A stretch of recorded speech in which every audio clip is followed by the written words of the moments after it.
السلام علیکم ورحمۃ اللہ وبرکاتہ۔ جی ہاں ناظرین، آج کی یہ خبر صرف رامپور کی ایک یونیورسٹی کی خبر نہیں ہے، نہ یہ صرف ایک سیاسی شخصیت سے متعلق معاملہ ہے، بلکہ یہ خبر ملک میں تعلیم، آئین، انصاف اور مستقبل سے جڑا ہوا ایک اہم سوال بن چکی ہے۔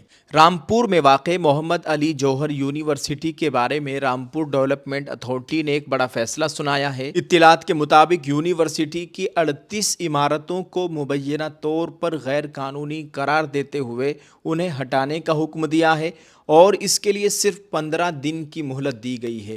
کہا گیا ہے کہ آپ ان کو خود ہٹا لیں، اگر نہیں ہٹائیں گے تو پھر یوگی بابا کا بلڈوزر چلے گا۔ اس یونیورسٹی میں 40 بڑی بڑی عمارتیں ہیں، جن میں سے 38 عمارتوں کو غیر قانونی قرار دے دیا گیا ہے اور بڑا الٹیمیٹم دیا گیا ہے۔ پورے ملک میں بے چینی ہے، اسی پر ہی زبردست بحث اور ہنگامہ جاری ہے۔ دوستو، ذرا ایک لمحے کے لیے رک کر سوچئے، کسی بھی یونیورسٹی کو کھڑا کرنا چند دنوں یا چند مہینوں کا کام نہیں ہوتا، اس کے پیچھے برسوں کی محنت، ہزاروں لوگوں کی امیدیں، اساتذہ کی خدمات، طلباء کے خواب اور ایک پورا تعلیمی نظام ہوتا ہے۔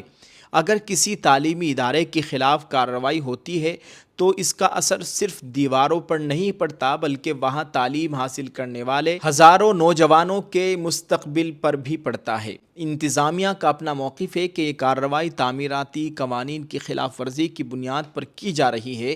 اگر ایسا ہے تو یقیناً قانون اپنی جگہ اہم ہے اور ہر ادارے کو قانون کا احترام کرنا چاہیے، لیکن اسی کے ساتھ ایک دوسرا سوال بھی پیدا ہوتا ہے: کیا ایسے بڑے تعلیمی اداروں کے معاملات میں ایسا کوئی راستہ تلاش نہیں کیا جا سکتا جس سے قانون بھی برقرار رہے اور تعلیم کا سلسلہ بھی متاثر نہ ہو؟ یہ حکومت تعلیمی ادارے ملک کو دیتی تو کیا اس کا الٹا ہو رہا ہے، اور اتنے بڑے بڑے تعلیمی اداروں پر بلڈوزر چلائے جا رہے ہیں۔ یہ بہت افسوسناک بات ہے۔ ناظرین، یہ وہ سوال ہے جو آج ہزاروں لوگ پوچھ رہے ہیں۔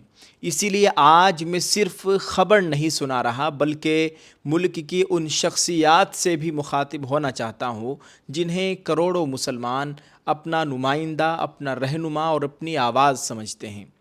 جمعیت علماء ہند کے صدر مولانا سید ارشد مدنی صاحب، مولانا محمود مدنی صاحب، حضرت مولانا خلیل الرحمن سجاد نعمانی صاحب اور بیرسٹر اسد الدین اویسی صاحب، آل انڈیا مسلم پرسنل بورڈ کے ذمہ داران مولانا خالد سیف اللہ رحمانی صاحب، جماعت اسلامی ہند کی پوری قیادت، جمعیت اہل حدیث کے ذمہ داران، بریلوی مکتب فکری سے تعلق رکھنے والے تمام ذمہ داران اور ملک کی تمام دینی، سماجی اور ملی تنظیموں کے قائدین، قوم آپ کی طرف دیکھ رہی ہے۔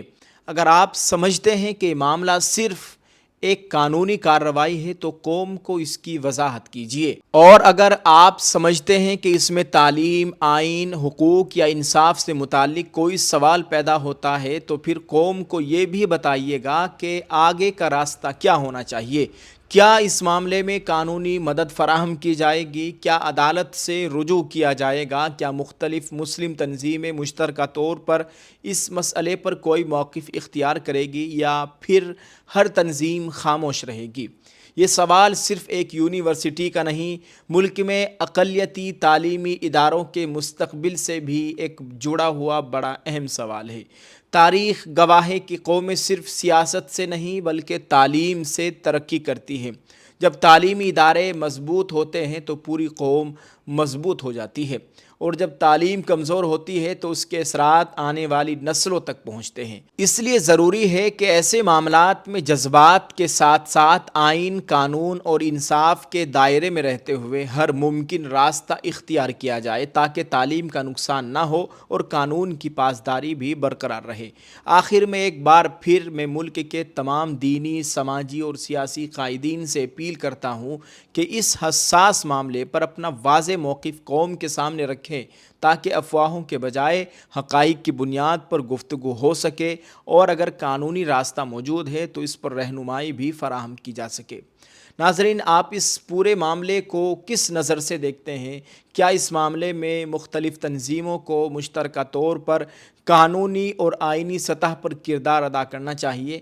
اپنی رائے کمنٹ باکس میں ضرور لکھیں، اور جو ہمارے سیاسی یا مذہبی جو قائدین رہنما ہے یا جو اپنے آپ کو مسلمانوں کے رہنما سمجھتے ہیں، قائد سمجھتے ہیں، ان کو اس تعلق سے سخت موقف اختیار کرنا چاہیے۔ اور اس طرح کے معاملات آئے دن سامنے آ رہے ہیں، تعلیمی اداروں پر بلڈوزر چل رہے ہیں، مسجدوں کو مسمار کیا جا رہا ہے، مدرسوں کو مسمار کیا جا رہا ہے۔ اب یہ اس طرح کی مسلمانوں کی گنی چنی یونیورسٹیاں ہیں، ان کو بھی نہیں بخشا جا رہا ہے۔